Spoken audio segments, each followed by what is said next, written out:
Bismillahirrahmanirrahim. Dear viewers, Assalamu alaikum. I'm your host Faisal Raza Khan and you are watching Foresight.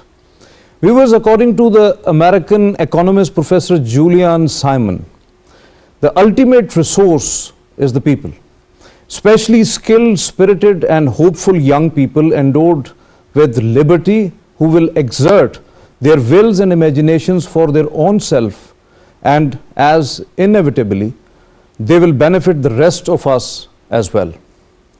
The question arises here that whether as a nation we have invested in our future generations, whether our children and young population is healthy, educated, skilled and really a productive one for the society and as a result for the whole nation. Whether we as a nation ever tried to develop our human capital, which is essential for overall economic growth. To talk on this very important subject, we have in our studios Professor Dr. Mukhtar. He is the Vice Chancellor of National Skills University. Most welcome to you, sir. Thank you. Being here. Thank you very much. And online joining us, Dr. Syed Hassan Ahmed Bukhari. He is the health expert. Most welcome to you, Dr. Hassan. My first question to you, Dr. Mukhtar, when we are talking about human capital, what it really mean and why investing in human capital is imperative and whether we are focusing much on it? Thank you, Faisal, for the opportunity to talk about human capital, and the next concept that comes with this one is a human capital index that World Bank very often refer to that one. So if we go into the history of this one, World Bank in its annual meeting in 2018, they initiated a project that is known as Human Capital Project. In that project, the main idea was like how we can, as in your intro, you mentioned one of the American professor over there, basically it's the youth that is being born today, it's the future of any country, you talk about that one. So that human capital is, if you ask me now, there are two things, human capital and human capital index. Obviously. Now, human capital is the youth, trained youth, healthy youth, properly, they have the right type of education which they can bring them in the market. Now, this World Bank measured that human capital in terms of human capital index.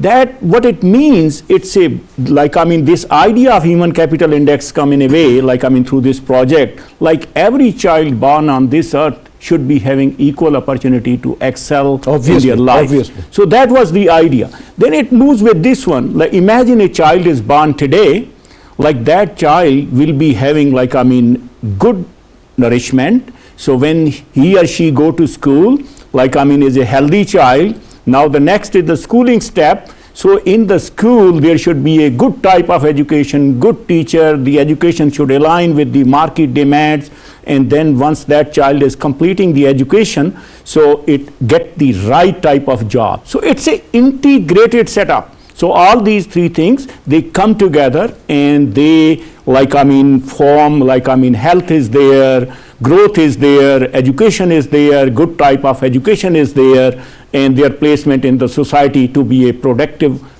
citizen. It starts from basically in World Bank, I think from up to 18 years they talk about that one, but it can go to any extent. Yeah. Very right, very right. When we're talking about extent, to what extent the skill development is inevitable for enhancing employability, labor productivity, along with that the technical advancement and resultantly the economic growth. You might have heard the word degree. We don't need degree, we need skills. That is the most of the times people talk about this one. So what it is, I always say about this one, if you have a knowledge you get from a university, that is a power. But if you have a knowledge with a skill, then you become a superpower because you have the right thing to talk about this one. So skill basically is a holistic most of the time people, the word skill unfortunately has been misused. We were thinking if somebody is a mason, somebody is doing something manual, that person, we call that as the skill force. Now the concept has totally changed. I mean, in the era of IT and things like that one, so you see, I mean, they say this guy is a prompt engineer. I mean, this guy is like, I mean, do such, and this is referring to a particular skill that person can write a good prompt for this new thing, like, I mean, what we are talking about, chat GPT and things like this one. So now this is the word of skill. I mean, we can't live without skills, and we classify these into two. One is like, I mean, what we call them as a social skill or life skills or living skill. The other one is a hard skill. So if you don't know how to live in the society, how to communicate in the society, that person is not good. Definitely, so of course, definitely, like, and you elaborated well. Dr. Hassan, when we are talking about the human capital index, the World Bank says that it depends upon children's survival till the age of 5, growth, schooling, adult survival, and other factors also involved in that. So where we stand in these benchmarks, basically what the World Bank elaborates? Basically, the human capital index, it has 5 basic pillars. There's the survival till the age of 5 years, the child survival, then there is the quality of education that is judged based on harmonized test scores, then there's the quantity of education, number of children who attain education till the age of 18 years, then there is the adult survival, survival up to the age of 60, and then there is healthy growth, that how many children are actually stunted and how many are undergoing healthy growth. The report of the Human Capital Index was published in 2020, and according to that report, Pakistan scored 0.41. Now it ranks on a scale of 0 to 1, with 1 being the best and 0 being the worst. And Pakistan scored 0.41, and out of 173 countries in that report, Pakistan was on the 144th number, and Pakistan ranked alongside Afghanistan, which also scored 0.4, and countries like Uganda, and even countries like Senegal and Haiti and Zimbabwe were ahead of Pakistan, quite ahead of Pakistan, and Pakistan was lowest when we consider South Asia. So this shows that regarding human capital, it's a very pitiful situation. And if we talk about another index that has been in vogue for quite a long time, still is used widely, that was developed by a Pakistani economist, Mr. Mahbubul Haq Saab. It's the Human Development Index, and when the same picture comes in the Human Development Index as well, it also judges based on education, health indicators, and per capita income. And Pakistan, in the latest report of the Human Development Index, the inequality adjusted Human Development Index, Pakistan scored 129th position out of 156 countries in that report. And again, our peers were not our regional peers even in South Asia, but we were ranked alongside the poorest countries of the world in sub-Saharan Africa.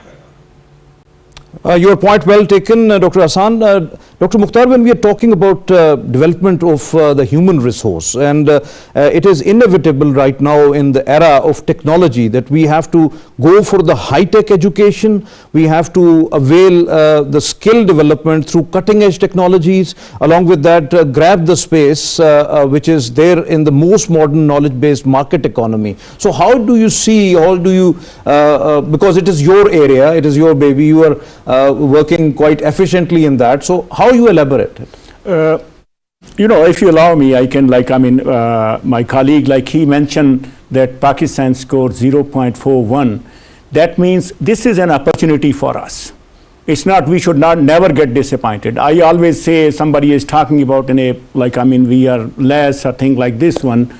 I see. No, we are very much hopeful, and we are very resilient nation. Not only resilient nation, this means as of now, we, I mean, if a child is being born, we are utilizing 41% capability of that child. 60% is hidden. So we put a little effort, and Pakistan could be one of the best country because we have too many people. Now, you ask me a question, should we go into the high tech or not? You know, we are living in a competitive world. I won't call this one as a word. Now this is a small village. This is an IT village, you know. Now people, like, I mean, you look into that one, like, there is a lot more work. The best companies, they are outsourcing their work. In Pakistani, if you look into the freelancing market, Pakistani has a prominent place. The only thing is if you give them a better, training, better opportunity, a support from the government side to move forward that one, they can become as one of the most competitive. The other thing which is very, very important, and that is a game changer, that is the artificial intelligence. I am so glad, I'm so happy whenever I see this one, like if a child is sitting in any part of the world and a child in Pakistan, provided we give them equal, the internet opportunities and things like that when we facilitate them at that level, because now artificial intelligence will be dominating.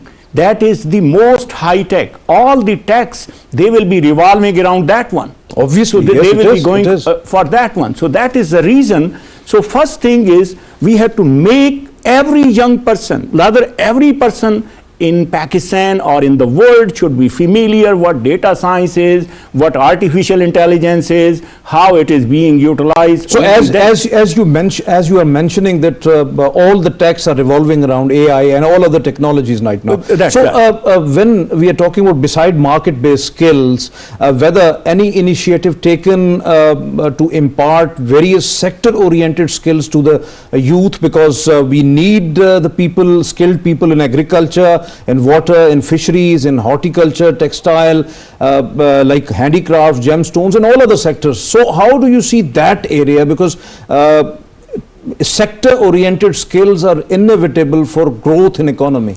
Faisal, thank you very much. I was going to correct myself. So I gave everything to the artificial intelligence side, Okay. So these are the things you need a good artificial intelligence, but you need a good plumber also, who can come and fix at your home. And you mentioned about the agriculture and the other one, Pakistan is an agrarian economy. It is. Okay, so we have a lot more lands and our existence is on agriculture. So I share with you interesting thing. Recently, a company in California, they have developed a plant that bring white flowers in the daytime. Okay, here come the night. At night, it will become green. And it will start putting some lights.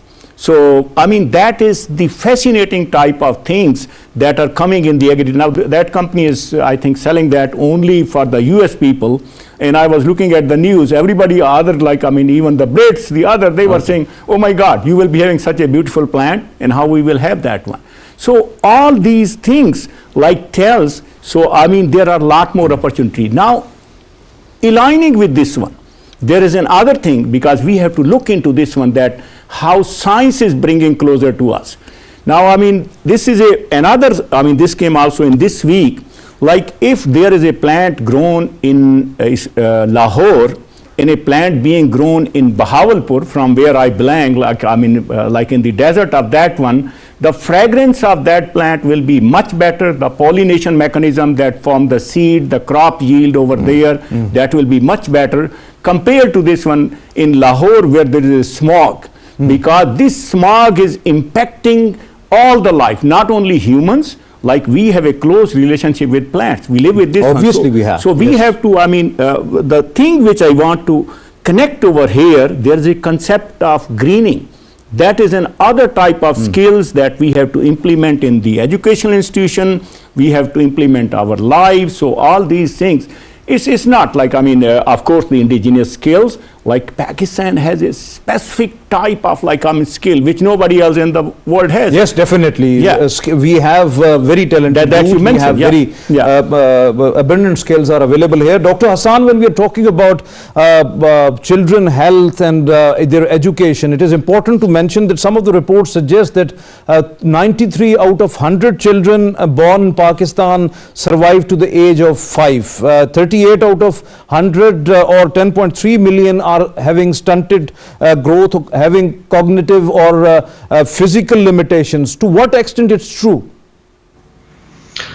It's yes, the figures are mostly correct, but for instance, you mentioned 38. Actually, it's 42, according to the latest estimate told to the Parliamentary Committee, the stunting children.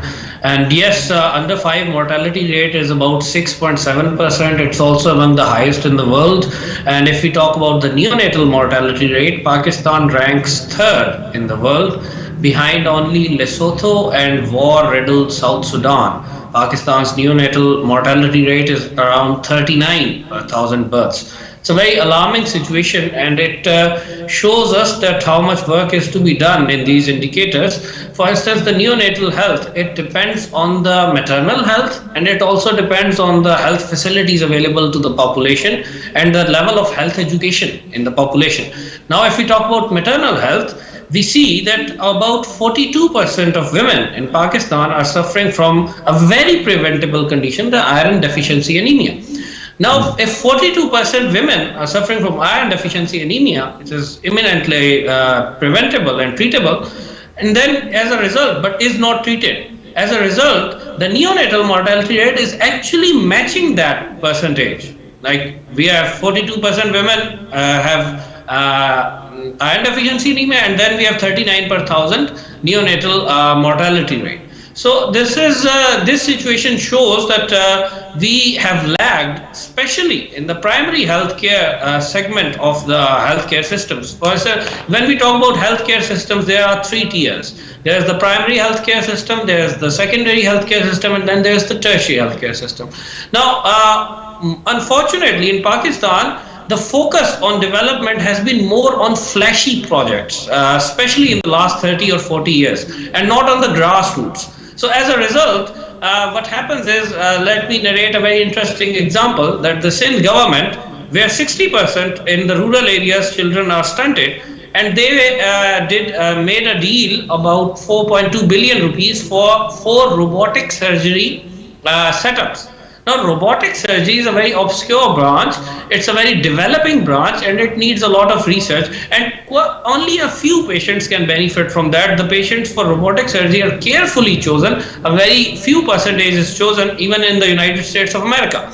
But we are getting a robotic surgery systems because the people in charge of the hospitals and in the government, they like to say, oh, look, we have a robotic surgery system. Your point well taken, Dr. Hassan, your point well taken. Dr. Mukhtar, when we are talking about students and their primary and secondary level education, so a study found that more than 90% of the primary and secondary level students have dismal performance in math and science subjects particularly. So where we stand right now in the education system, the quality of education, and why the students are suffering because of these important subjects?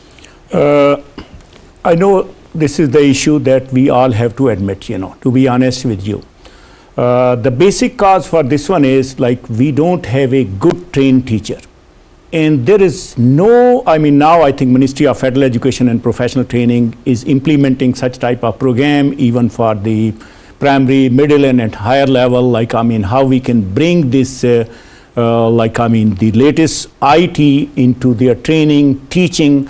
Basically, what we have been doing, we have been training our youth, whatsoever model used to exist before. But a young children, coming to the school is a totally different, the old one, if you look into the era where there was no cell phone was not there. Okay, now a baby before coming to the school is very much familiar with the cell phone because mom give that boy or girl, okay, I am busy, you look into this one.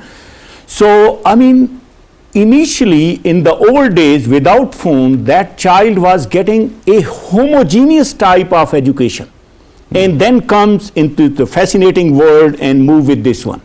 Now, unfortunately, it has reversed. Now the child become prepared for a diverse world, and here come our schooling system, which is not up to date what a child has seen. So Dr. Mukhtar, when we are foreseeing the world entirely, they have the different sort of skills and different sort of education, high-tech education and all that, like Japan and Netherlands and all other countries. They are having preschool skills trainings. Along with that, they are focusing more on practical and few on theory, and they are going through a practical work rather than just indulge into the books and all that. So how do you see that? Because if the book is there and study is there, but the practical is not there, how skilled manpower will be developed? You mentioned basically science and math, and of course the other subject can be there. Unfortunate thing is, that is very valid question. We are not providing practical oriented education to our student. Here, if you allow me, I will share with you a very good student, because I serve almost 18 to 20 years in Philadelphia, USA. So at that time, I was in the judging panel of one of the fair where these, the school who are 5th grader, they bring their project. So one of the girl, I know we were 4 or 5 judges, and one girl got the first prize. She was in 5th grade. Imagine about this one.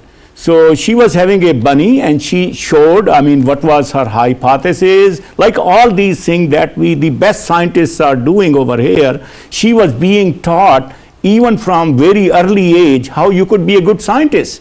And she came up that, there was her conclusion also that my bunny loved to eat nuts instead of other things, at that time, that was a basic, I'm talking about a long time ago. So over here, we are not putting our, this young people to such type of now, it's a IT world, of course they have to go. Yesterday, I was visiting a school, that is a school in the F6 area, and the principal was telling me, over there, the primary school students, they are being taught about chip.